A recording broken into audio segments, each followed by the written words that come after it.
cracking, gang? It's T Nasty, and I'm back with another banger for you guys. So UFC 309 has wrapped up.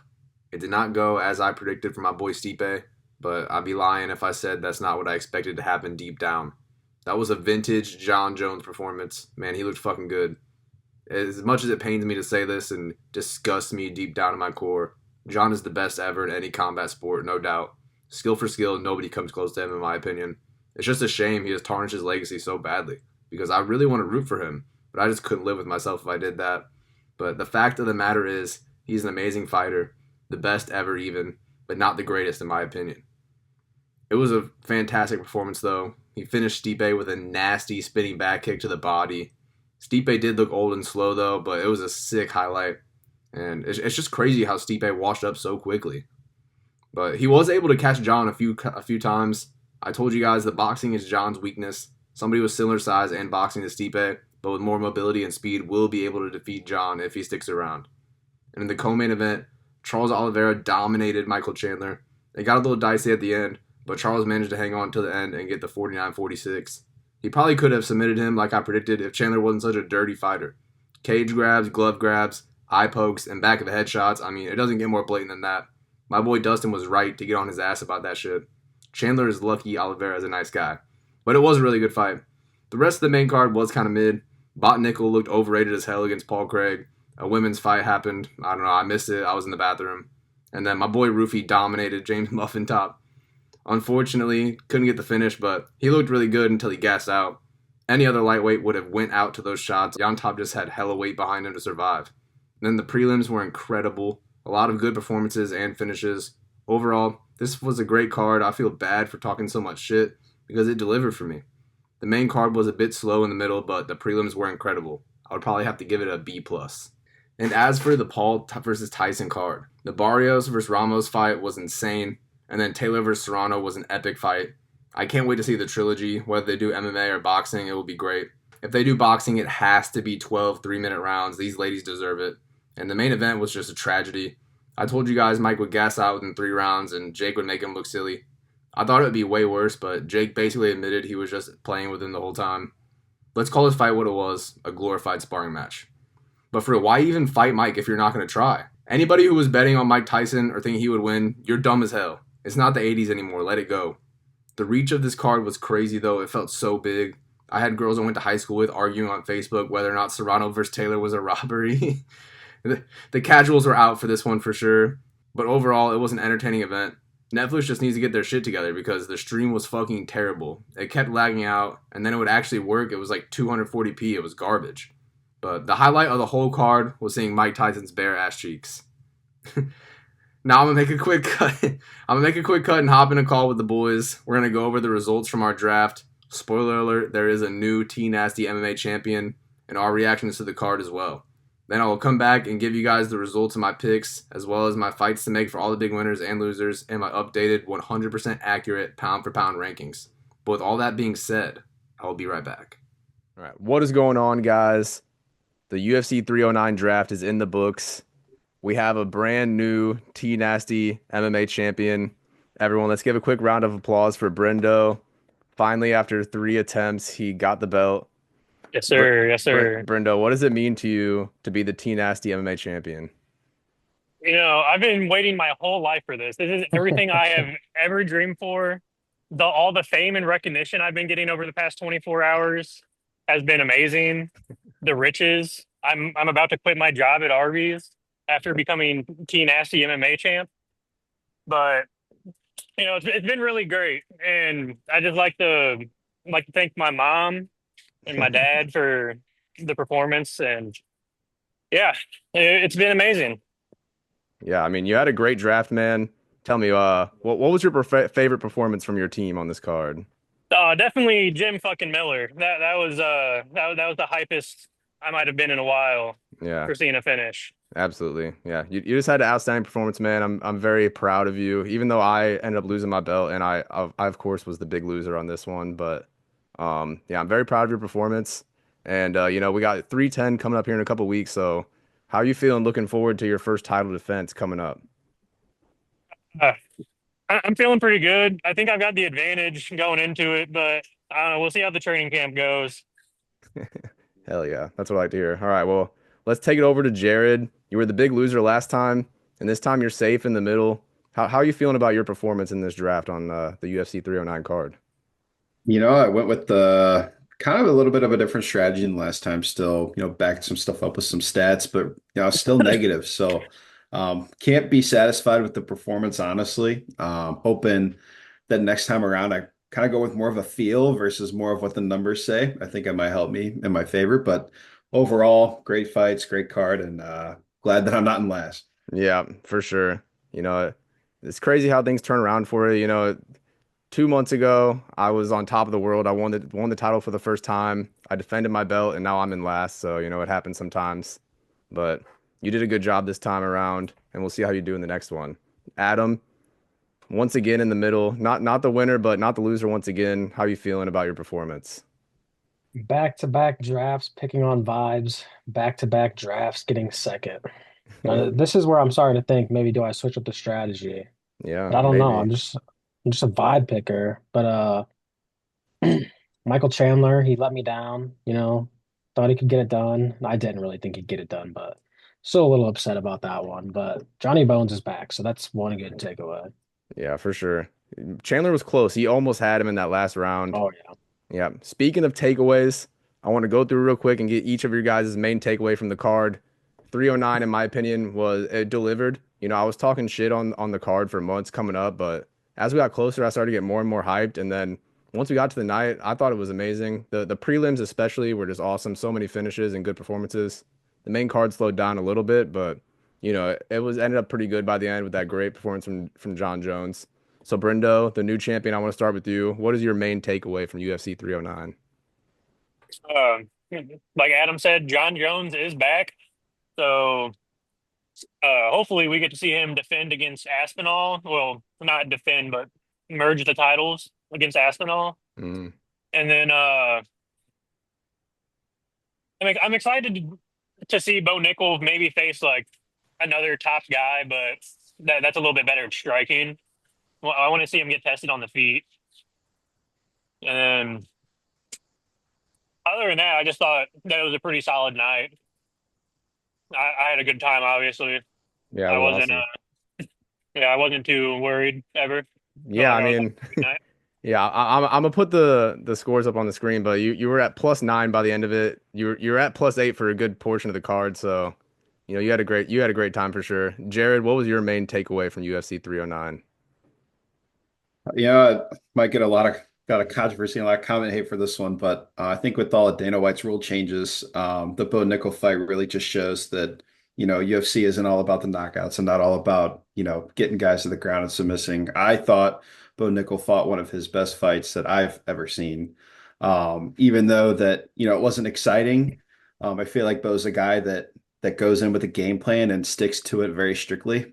You saw that one point in the fight that he kind of stood there when he moved it to the side and he just stood there looking. Yeah, I think Bo fought an amazing fight, and I think that the biggest takeaway is just that you know everybody wants the knockouts, but at the end of the day, these fighters are looking for wins, and I think they're going to do anything they can to make that happen, even though it's not what we want to see.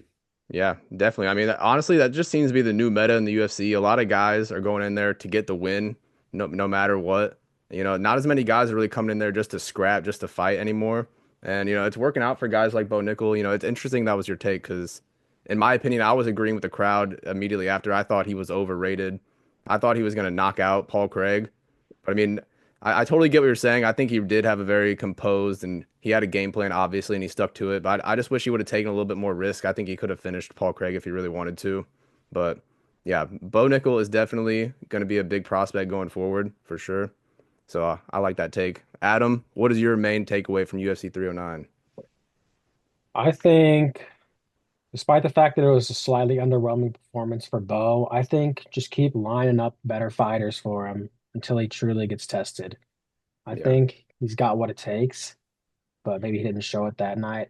And also, another big takeaway is Dana, if you're watching this right now, set up John Jones versus Alex Poatan Pereira. That's the fight the fans want. Give us that fight.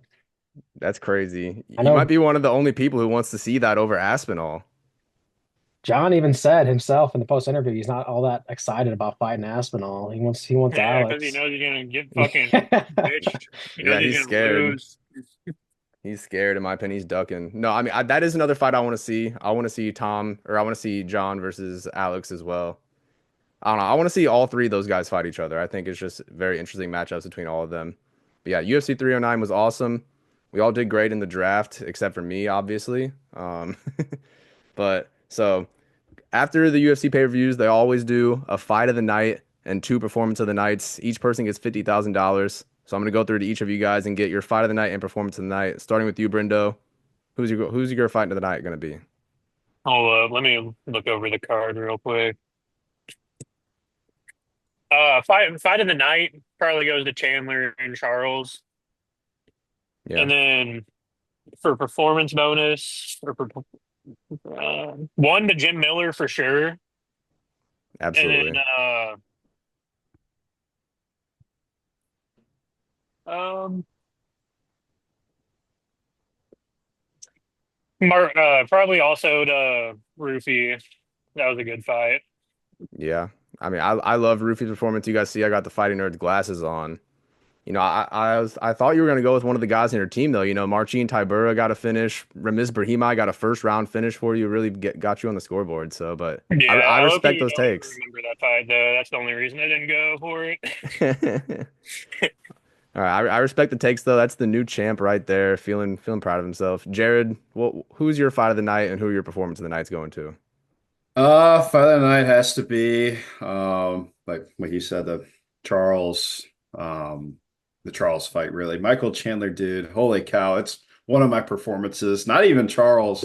It's just so cool to see a dude go in there and stay up, for the entire time. I mean, we knew by what round three that he lost it, but just to see the grit in that dude and to not give up, it was really cool to see him by the end of the fight. I mean, I wasn't even sitting down. I was up on my feet the whole time. And you mentioned my other performance, Ty Burrow. That cut was pretty nasty. And that with the doctor stoppage there. So I give him to those two, and then fight of the night to Charles Chandler. Yeah, he demolished that dude. It's very interesting to hear you want to give Michael Chandler a performance on a loss, but I totally agree. I mean, it's very impressive. He got dominated for three, maybe four rounds, and then he just came back and won that last round, almost finished Charles. So yeah, that was very impressive. Adam, last but not least, who's your fight of the night and who are your performance of the nights? I think first performance has got to be for Jim Miller. I mean, just an older guy kept stepping in, getting that knockout. You love to see that. And then the second performance has got to be to a guy on my team, the Welsh gangster, Oban Elliott. I Hell think he yeah. needs to be getting some more good fights. That guy is legit. And then for fight of the night, Charles versus Chandler was a good fight, but I'm gonna get a little wacky here. Give me Ruffy versus Yon Top as fight of the night. That was kind of a banger. I won't even lie. Yes, sir. You know ball, my brother. Mauricio Yes, sir. Ruffy, he put on a crazy fight. He He did. was doing whatever he wanted the whole time. You know, I like your guys' takes, but I'm gonna have to go down deeper on the prelims. For me, my fight of the night has to go to David Onama and Roberto Romero. I thought that was just gonna be like kind of a boring domination by Onama, but Romero just came to fight. He dropped him in round one, almost got the choke. And then Onama came back, dropped him at the end, dropped him again in round two, and they were just scrapping till the end. It was a really good fight. And then for Yeah, that me, fight did impress me. yeah, for Uh, me, my performances, they got to go to Marcin Tybura and Jim Miller. I mean, just those are the two most memorable ones for me. I'm fully on board the Tybura hype train. The title run starts now. He absolutely demolished that guy, and I can't wait to see what he does next. And then Jim Miller, you guys know I love him. You guys know I love a guillotine. I'm fully on the Gilly Goose gang. So shout out to Jim. It was just a great performance. But all in all, UFC 309 was awesome. We all did pretty good in the draft, like I said. Unlike me, I'm in last. Gonna have to, go back to the drawing board and make some adjustments to try and get my title back in the next one. But we got UFC 310 coming up in a few weeks. Jared, Adam, is there any way you guys are strategizing, thinking you might switch it up in this next draft? All I know is that watch out because in UFC 310 draft, I'm coming for Choi Duho. That is my guy. Let's so go. Trent, you're eating that chip, right? For being last? Uh, no, no, Why not? no. The loser challenge is over. Not no loser challenge this time. No, no, it's not I happening. thought The I thought chip it was the chip. challenge. Yo, chill on me, chill on me. Oh man. All right. Well, that's all I got for you guys today. Thanks for doing this again, once again, boys. Shout out to Brendan and new T-Nasty MMA champion. You know, we got a new target to chase after, boys. So get ready for 310 in a couple weeks. Thanks again, guys. Take it easy. All right, guys. The UFC 309 draft is in the books. Congrats to Brendo. He is the new T-Nasty MMA champion, but you already know I'm coming to get my belt back, brother, so enjoy it while it lasts. If any of you guys watching want to be involved in a future draft video, just hit me up. Brendo will be back to defend the belt at UFC 310 in a couple weeks, so we will need some other challengers for that one. So, I didn't do so great in the draft, but I did all right on my picks. Officially, I went 8-4. I definitely knew John was going to win. I just picked Stipe because I hate John Jones, and I wouldn't be able to live with myself if I picked him. So basically 9-3. It also would have been better if the Weidman-Anders fight didn't get canceled, but the story of this night for me was I kept getting very close to my predictions being correct. Ruffy almost subbed Yon Top. Charles almost subbed Chandler. Bo almost knocked out Craig. I was very close, but just barely off on almost every pick. I also predicted the Paul Tyson fight almost to a T. I thought it would be a lot worse of a beatdown and that Tyson would be able to hurt Jake early, but Mike did gas within 3 rounds and then Jake made him look silly and clearly won. You guys got to start listening to me. I am on point with my analysis. I also predicted at least 3 retirements. We got close with Stipe and Damon Jackson officially retiring, but John Jones left the door cracked open still on his career, so not quite 3, but close enough. And then the eye poke prediction also did not come true. Really, the only eye pokes we saw were from Dirty Rat Michael Chandler. Weidman didn't fight, and Jones and Stipe surprisingly didn't poke each other once, although John did try. But all in all, I did solid on this card. Nothing too crazy, but there's room for improvement, and I will go 100% on my picks for 310. Now it is time for me to throw on my matchmaking hat and give you guys my fights to make for all the big winners and losers from UFC 309. Dana, Sean, Mick, take notes. Let's start off with the Welsh gangster Oban Elliott. He really impressed me with that performance last night. I thought he dominated, but somehow one of the judges had Hafez up 2 rounds before the finish. It must have been Derek clearly, because that dude's brain is smooth as a baby's ass. But Oban landed on an insane overhand right that put Hafez to sleep. And then Mark Goddard proceeded to not stop it. Classic Mark. But Oban looked great. I predicted he would use his striking in this fight, and he really showed that he's becoming a very well-rounded fighter. He's slowly creeping into that conversation with the rest of the surging welterweight prospects. I say we give him someone just outside the top 15 to see if he truly should be in the convo with some of them other guys. Let's go ahead and give Oban Zaleski dos Santos. I think this would be a sick fucking fight with some good grappling exchanges. Throw this on the main card in Brazil, whether it be a pay-per-view or a fight night, and it will deliver.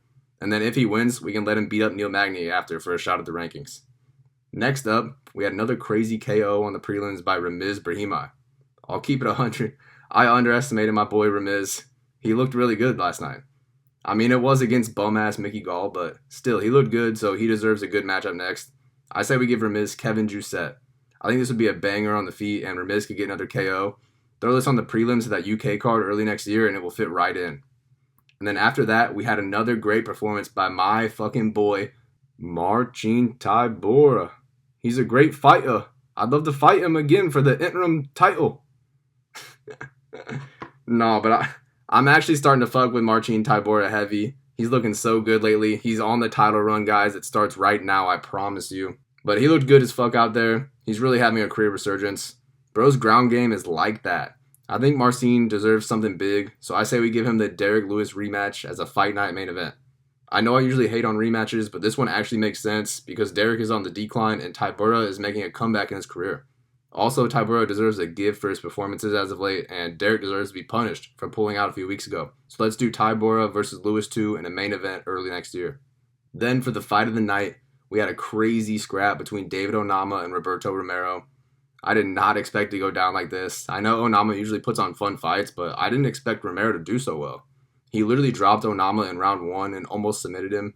But Onama is such a fun fighter. He is really technical and his game seems to be getting better every time. He has sweet, crispy combos, really nice body work. I say for his next fight, we do Onama versus Joe Anderson Brito. Tell me this wouldn't be a sick fucking fight. Throw this on a fight night or maybe even that Brazil card, it would go crazy. Yeah, Onama versus Brito, I fuck with that fight heavy. And as for Romero, I got something for him in a minute. And then Jim fucking Miller delivered what may have been my favorite performance of the night. Gilly Goose Gang, stand up, because Jim fucking Miller jumped the Gilly. He wasn't silly, and he retired that fraudulent hairline having ass motherfucker Damon Jackson. Such a sick submission. Jim Miller is goated. He's about to be at 50 UFC fights, which is just insane considering he is still out there getting finishes. He's at the point in his career where they have two choices. They can either use him to put over the younger guys, or they can give him beneficial matchups and let him go out on top. I am erring towards the latter. I say for his next fight, I'm going to give him that little shit Alexander Hernandez. I would love nothing more than for Jim to beat the piss out of that annoying fucker and eliminate him from the UFC. I think this is a good matchup that could make Hernandez name or give Jim another finish and possibly put him in position to come for Charles's record.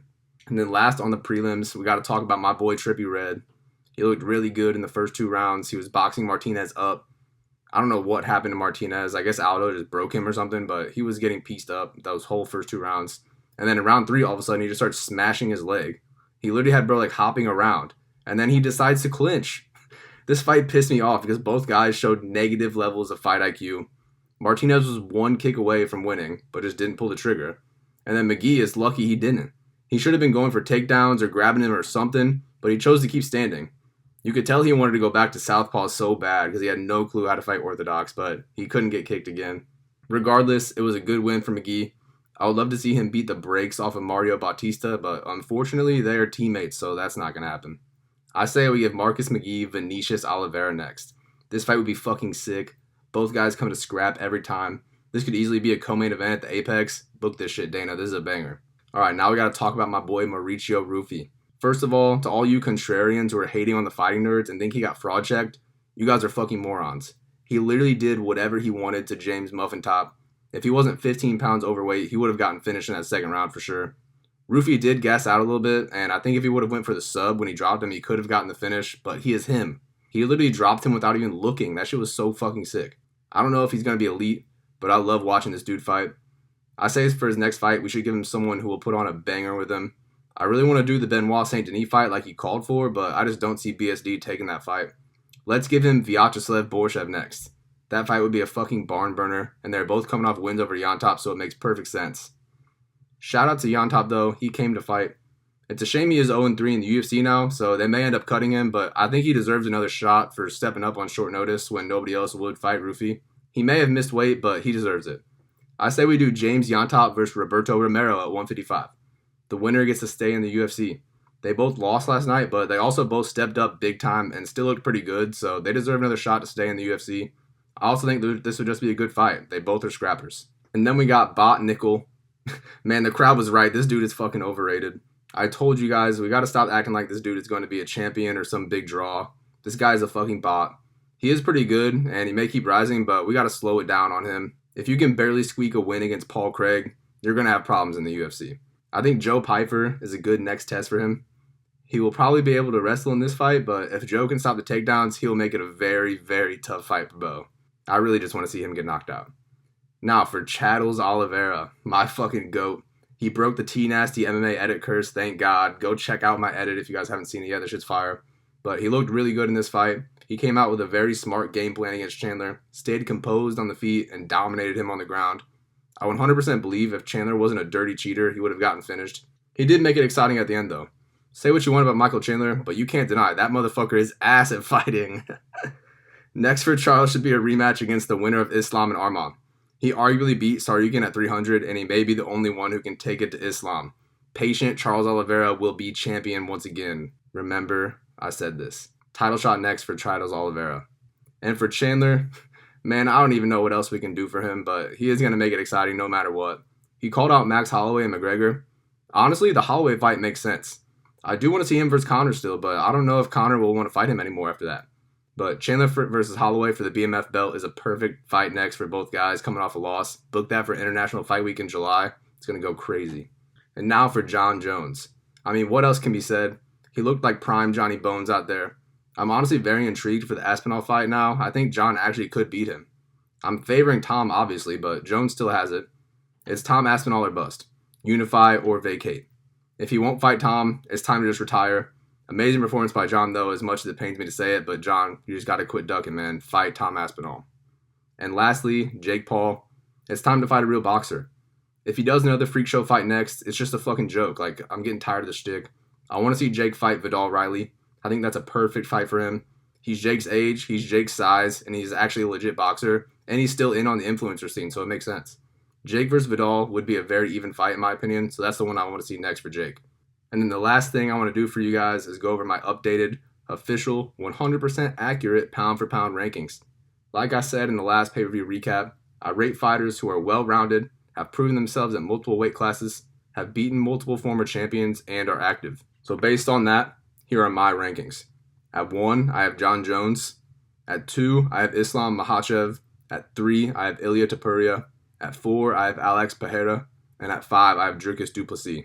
Jones is obviously the most well-rounded, has beaten the most former champions, and is a two-weight world champ now with title defenses in both weight classes, and he is once again active, so he's shooting back up to the top of the list. Everybody else moves down 1, and Dricus stays at 5 for obvious reasons. If you disagree with those rankings, you're wrong and a casual with all due respect. UFC 309 was a movie, and Paul Tyson was tragic but very fun to watch. Overall, it was a crazy-ass weekend of fights, which I thoroughly enjoyed. On to the next, boys. We got sexy-ass UFC 310 in 2 weeks' time, so be ready.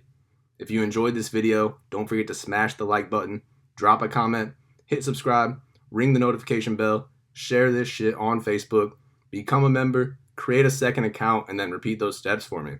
As always, if you are not doing those things, you are just a casual, and I say that with the utmost respect. All right, I'm out. Take it easy, gang.